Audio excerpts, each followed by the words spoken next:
Let us see how we can calculate the inverse with the help of linear equations. Taking one example, suppose we have a matrix which is 1, 2, 3, 5, 7, 4, then 2, 1 and 3. For this you have been told to calculate the inverse. Now if you see this matrix, you can well understand that we can find out A inverse by applying this formula, adjoint of A divided by determinant of A, and you will be getting the answer of inverse of A. That is very much correct. But if you have been told in the question that you have to calculate inverse but with the help of linear equations, then you cannot apply this method. Although the answer with these two methods will be same, but still, as it has been given that you have to take into consideration the linear equations, so first of all you will have to create equations and accordingly you will be solving the question. So for this we will be taking into consideration one linear equation, that is Ax is equals to B. So we will make use of this linear equation, and here A is there in the question.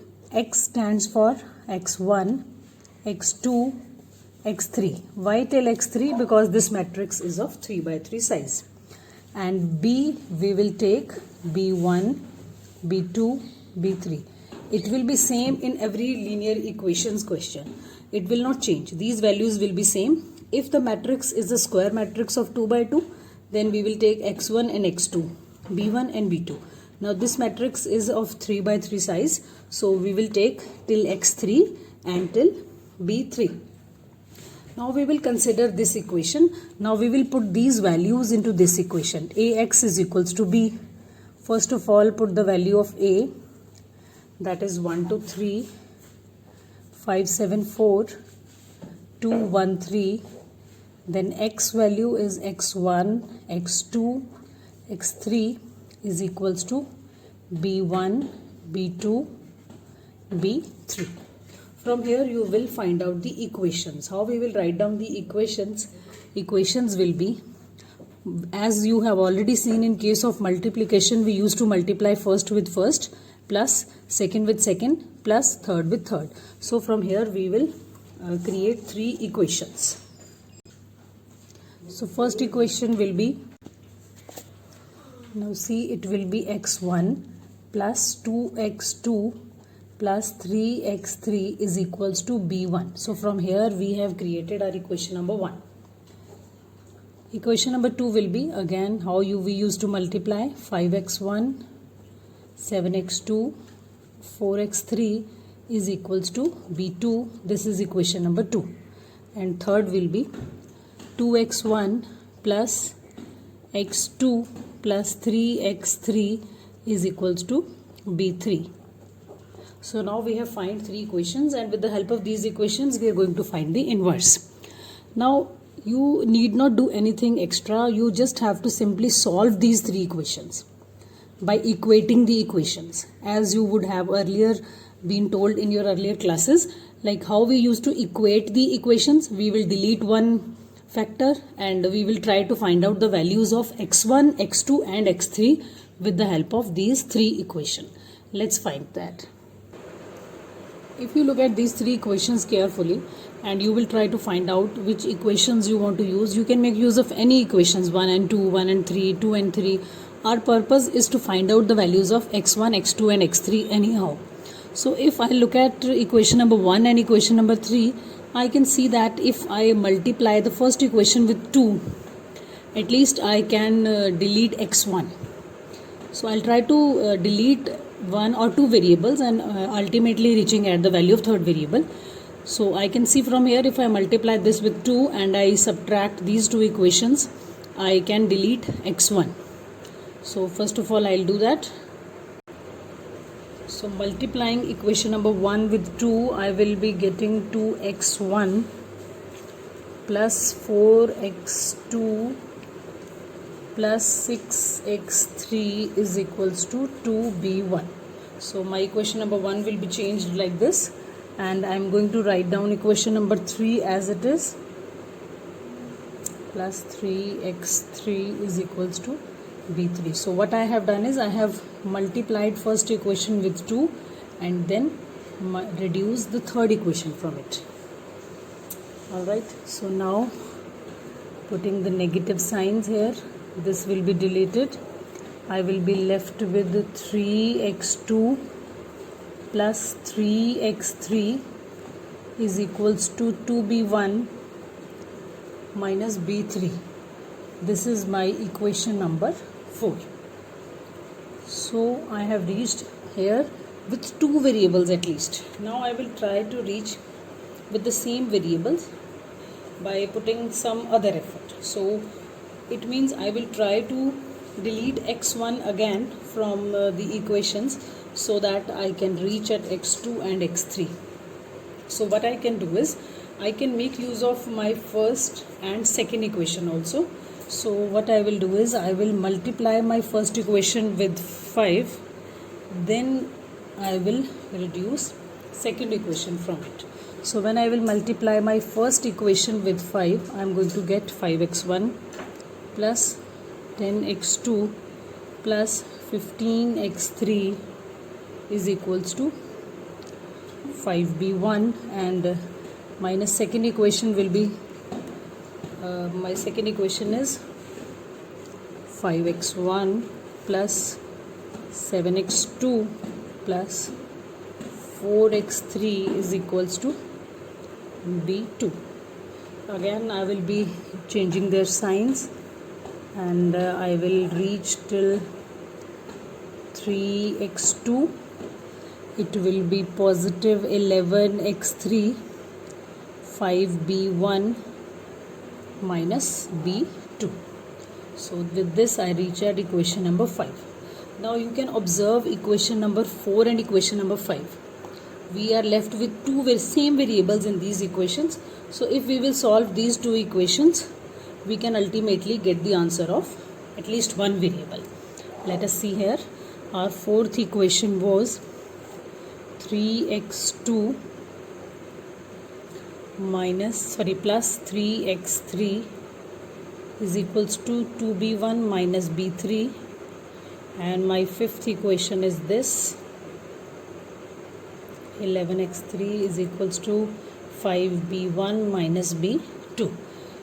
So this is fourth and this is fifth equation. So here you can see that luckily 3 is same. Otherwise we can again multiply the equation and we can equate this. But here we can directly do, we can do 4 minus 5 because here it will be deleted. So again I am changing the signs. So this will be deleted and this is b minus 8x3 is equals to minus 3b1 plus b2 and minus b3. So from here I can conclude that my x3 will be 3 by 8 b1 plus 1 by 8 in negative b2 plus 1 by 8 b3. So with this I came across the value of my one of the variables, that is x3. So moving ahead with a similar way, I will again move further and I will try to find out the values of x2 and x1. Even I can put the value of x3 in any of the equations, like if I put this in this equation, I can easily get the answer of x2. Anyhow, you have to reach at the values of x1, x2, x3. The procedure that I have followed, it is not the only procedure.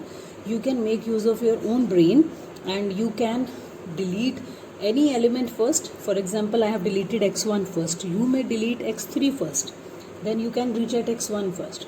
So ultimately you will be reaching at the same conclusions. Now moving ahead, let us see this here.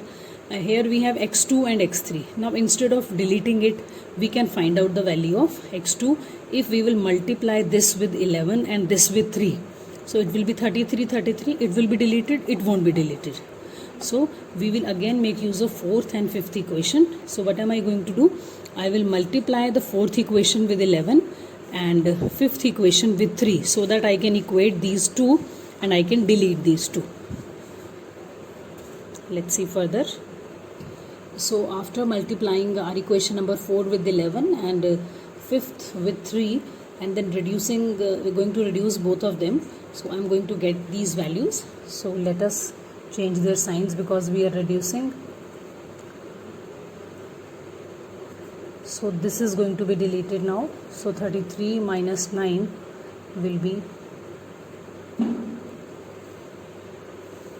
24x2 is equal to in B1 7B1 we will get, for B2 plus 3B2 and minus 11B3. So from here we can say that x2 comes out to be 7 by 24B1, 3 by 8 means 1 by 8 B2 minus 11 by 24B3. So with this we have found now the value of x2 as well. So now you can find out the value of x1 by filling x2 and x3 in any of the equations or by reducing the elements as we have done earlier. It is your choice.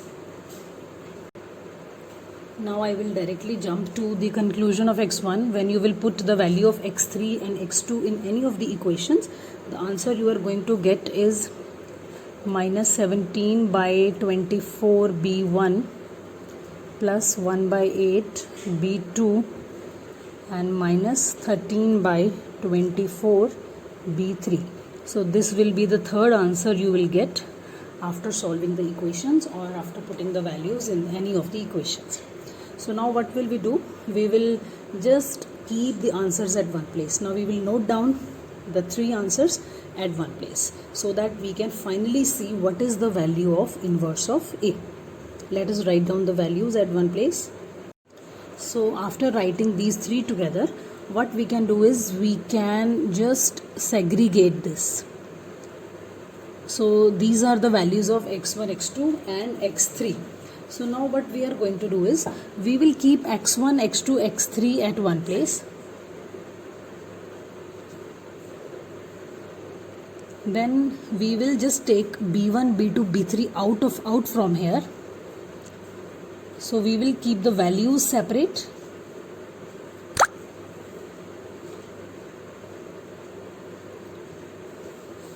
So with this b1, b2, b3 we will take out. So I am just writing down the values. We will not write with that b1, b2, b3. Simply write the answers that you have got. Okay, and we will be keeping this b1, b2, b3 out. So you can well understand, like if you will multiply this with this plus this with this plus this with this, you are going to get the same thing that we have done initially when we started up the question. Now if you remember our equation from where we started, that was ax is equals to b, right? So from here, if I have to find out the value of x, that is generally asked in the questions, so you can well imagine this will be b into 1 upon a. This a is going to be divided here, right? So you can see that x is equals to, if a will go up, it will be a inverse into b, right? So if you read this, value of x is equals to a inverse into b, x is equals to a inverse into b. So this answer we have got, it is in this format.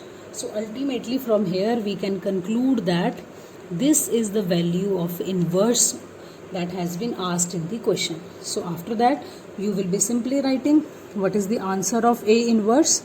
This entire matrix you will note down here. So as you can see, I have written all the values from here. So this is the answer of A inverse.